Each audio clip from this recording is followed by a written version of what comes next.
जून 2005 intelligence bureau के headquarters में एक अत्यंत महत्वपूर्ण मीटिंग भारत के सबसे डेयरिंग ऑपरेशन को अंजाम देने के लिए चल रही थी। मीटिंग में मौजूद हर आदमी उनके सामने लगी स्क्रीन पर दिख रही तस्वीर को घूर रहा था। एक एक कर तस्वीर बदलती है और हर बदलती तस्वीर के साथ सबका खून खौलने लगता है। दरअसल इन तस्वीरों में 250 मासूमों को मारने वाले दाऊद इब्राहिम द्वारा करवाए गए 1993 मुंबई बॉम्ब धमाकों का भयावह दृश्य दिख रहा था। इन तस्वीरों के बाद एक शादी का कार्ड स्क्रीन पर दिखाई देने लगता है, जिसे सभी अचंभे से देखने लगते हैं। कोई कुछ समझदार तभी एक अफसर सबको बताता है कि दाऊद की बेटी मारूक की शादी का रिसेप्शन 23 जुलाई को दुबई के ग्रैंड हयात होटल में होने वाला है। वो आगे अपने साथियों को बताता है कि भारत के सबसे बड़े दुश्मन को खत्म करने का ये सबसे सही मौका है। कमरे में मौजूद हर अफसर इससे सहमत हो जाता है और दुबई में घुसकर दाऊद को मारने का फैसला ले लिया जाता है। लेकिन इतिहास में पहली बार ऐसे रिस्की ऑपरेशन का नेतृत्व किसी मौजूदा अफसर को नहीं, बल्कि उस समय ताजे इंटेलिजेंस ब्यूरो के चीफ के पद से रिटायर हुए जेम्स बॉन्ड ऑफ इंडिया यानी अजीत डोभाल को दिया जाता है।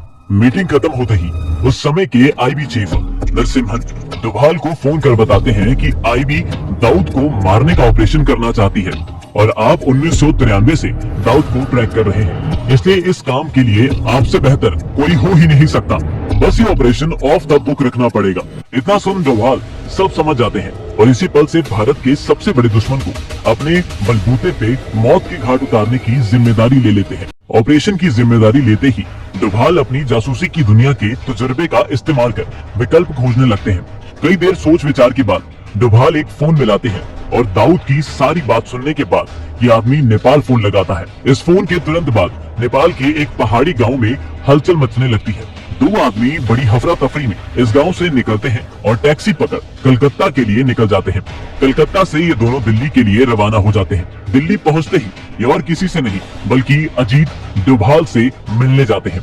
दोस्तों, ये दो आदमी और कुछ नहीं बल्कि दाऊद को मौत के घाट उतारने के लिए डोभाल ने बुलाए थे। ताज्जुब की बात यह है कि दोनों आदमी कोई जासूस या फौजी नहीं बल्कि भारत से भागे हुए दो कुख्यात गैंगस्टर्स विकी मल्होत्रा और फरीद तनाशा है। आखिर गैंगस्टर्स को सलाखों के पीछे डालने वाले डोभाल आज खुद क्यों इन दोनों के साथ हाथ मिला लेते हैं, ये जानने के लिए हमें दाऊद के गैंगस्टर बनने की कहानी जाननी होगी।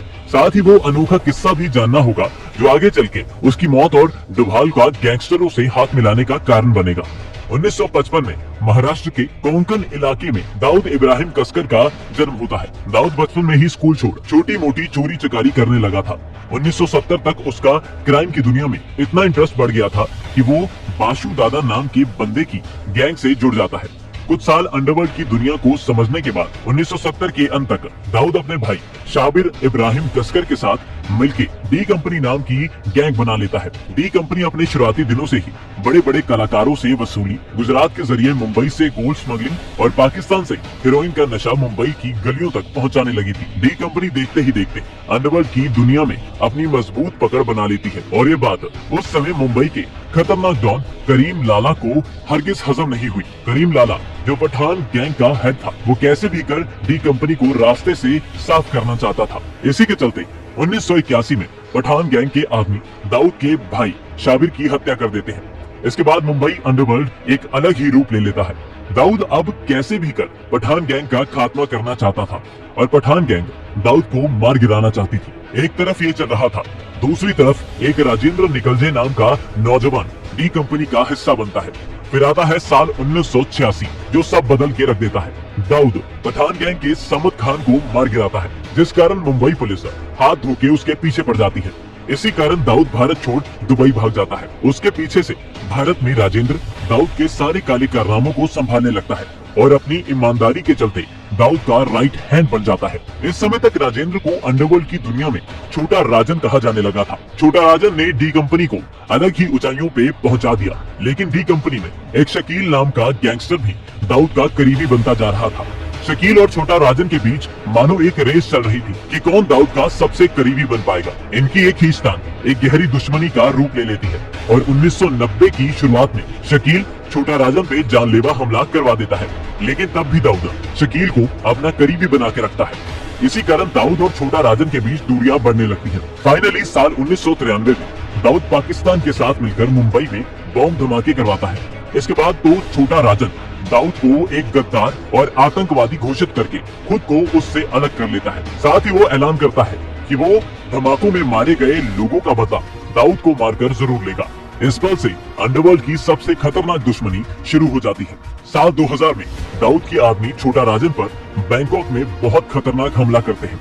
छोटा राजन बच तो जाता है, लेकिन तब से उसकी जिंदगी का सिर्फ एक मकसद बन जाता है, दाऊद को कैसे भी कर मौत के घाट उतारना। वो कहते हैं ना, दुश्मन का दुश्मन हमारा दोस्त होता है। डोभाल इन दोनों की दुश्मनी का फायदा उठाने का सोचते हैं और इसलिए डोभाल ने उस दिन वो फोन छोटा राजन को किया था और दाऊद को मारने की बात सुन वो भी अपने बेस्ट शूटर्स तुरंत दिल्ली भिजवा देता है।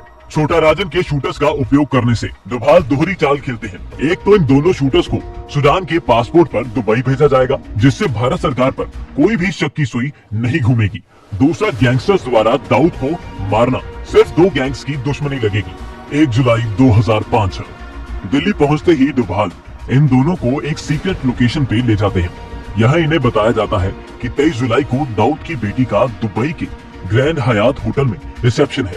तुम दोनों को सूडान के नागरिक बनाकर दुबई भेजा जाएगा। होटल के बिल्कुल सामने वाली बिल्डिंग से तुम्हें क्लियर शॉट मिल जाएगा। लेकिन दाऊद एक बार होटल में घुस गया तो हम चाह के भी कुछ नहीं कर सकते, इसलिए तुम्हें मेन गेट पे ही उसे मार गिराना होगा। ये सब बताने के बाद इन दोनों शूटर्स की 3 हफ्ते की ट्रेनिंग चलती है, जिसमें उन्हें होटल का नक्शा समझाया जाता है, स्नाइपर्स से निशाना लगाने की ट्रेनिंग दी जाती है और दाऊद को मारने के बाद एग्जिट रूट का रास्ता समझाया जाता है। इधर भारत के सबसे खतरनाक गैंगस्टर को नरक भेजने की तैयारी पूरी गति से चल रही थी और उधर दिल्ली से 1300 किलोमीटर मुंबई में कुछ ऐसा घट रहा था जो पूरे ऑपरेशन को खटाई में डाल सकता है और इसका अंदाजा डोभाल को भी नहीं था। मुंबई क्राइम ब्रांच की इलेक्ट्रॉनिक सर्विलियंस में एक अलग ही उथल पुथल मची हुई थी। दो अफसर काफी दिनों से एक फोन रिकॉर्डिंग को बार बार सुन रहे थे और आज जाके उन्होंने यह आवाज पहचान ली थी। जैसे ही इन्होंने यह आवाज पहचानी तो इनके पैरों तले जमीन खिसक जाती है और ये तुरंत अपनी आला अधिकारी आईपीएस मीरा बोरवंकर को यहाँ बुला लेते हैं। मीरा की यहाँ पहुँचते ही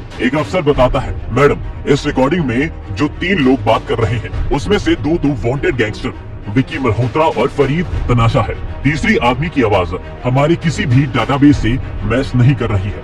मुंबई क्राइम ब्रांच इन दोनों को कई महीनों से ढूंढ रही थी, इसलिए आज इनकी खबर मिलते ही मीरा तुरंत पूछती है इनके बारे में और क्या पता चला है। इस पर वो अफसर जवाब देता है कि ये दोनों नेपाल से कलकत्ता और फिर दिल्ली आए हैं और रिकॉर्डिंग से लग रहा है कि ये किसी नेता या व्यापारी का खून करने के लिए आए हैं। इतना सुन मीरा के कान भी खड़े हो जाते हैं और वो तुरंत अपने बेस्ट अफसरों की एक मीटिंग बुला लेती है। मीटिंग में कई देर बातचीत के बाद फैसला लिया जाता है कि इन दोनों को दिल्ली में गिरफ्तार करके मुंबई लाया जाएगा। इस काम की जिम्मेदारी डीसीपी धनंजय कमलाकर को दी जाती है और इसको नाम दिया जाता है ऑपरेशन एक्स। अब देखना ये था कि क्या मुंबई पुलिस डोभाल की चतुराई के आगे घुटने टेक देगी या इस बार डोभाल को शय और मात का सामना करना पड़ सकता है। 18 जुलाई 2005 दिल्ली के लुटेंस इलाके में स्थित एक 5 सितारा होटल में दोनों शूटर्स और डोभाल की फाइनल ब्रीफिंग चल रही थी। उधर से कमलाकर और उनकी टीम किसी भी वक्त दिल्ली पहुंचने वाली थी और पाकिस्तान में दाऊद दुबई जाने के लिए बेसब्र बैठा था। दोनों शूटर्स को 2 दिन बाद निकलना था और आज डोभाल से एक आखिरी बार मिलने के बाद वो डोभाल की कभी शक्ल भी नहीं देखने वाले थे। डोभाल अपने सामने पड़े होटल के ब्लूप्रिंट को लगातार देख रहे थे और कुछ देर बाद इन दोनों को एक आखिरी बार पूरा प्लान दोहराने लगते हैं। इधर डोभाल ने प्लान समझाना शुरू किया ही था कि उधर मुंबई पुलिस दिल्ली पहुंचकर होटल की तरफ निकल जाती है। होटल पहुंचते हैं ये अपने आई कार्ड चमकाते हुए रिसेप्शन पर बैठी लड़की से दोनों शूटर्स का नाम बता उनके कमरे का नंबर पूछते हैं। इन्हें बताया जाता है कि ये दोनों 5वें फ्लोर पर ठहरे हैं और मुंबई पुलिस तुरंत इन्हें पकड़ने के लिए निकल पड़ती है। उधर कमरे में डोभाल मुंबई पुलिस के दिल्ली आने से पूरी तरह अनजान थे और वो अपनी ब्रीफिंग खत्म कर इन्हें एक महफूज जगह पर ले जाने के लिए होटल की इमरजेंसी एग्जिट से बाहर निकलते हैं। मुंबई पुलिस जैसे ही कमरे में पहुंचती है तो कमरे को पूरी तरह से खाली पाती है। ये देख पुलिस के हाथ पांव फूलने लगते हैं और एक पुलिस वाला जैसे ही कमरे की खिड़की से बाहर झांकता है उसे दोनों शूटर्स एक गाड़ी में बैठते दिखाई देते हैं। इधर ये गाड़ी रफ्तार पकड़ दिल्ली की सड़कों पे दौड़ने लगती है और उधर मुंबई पुलिस तुरंत होटल से बाहर निकल इस गाड़ी का पीछा करने लगती है।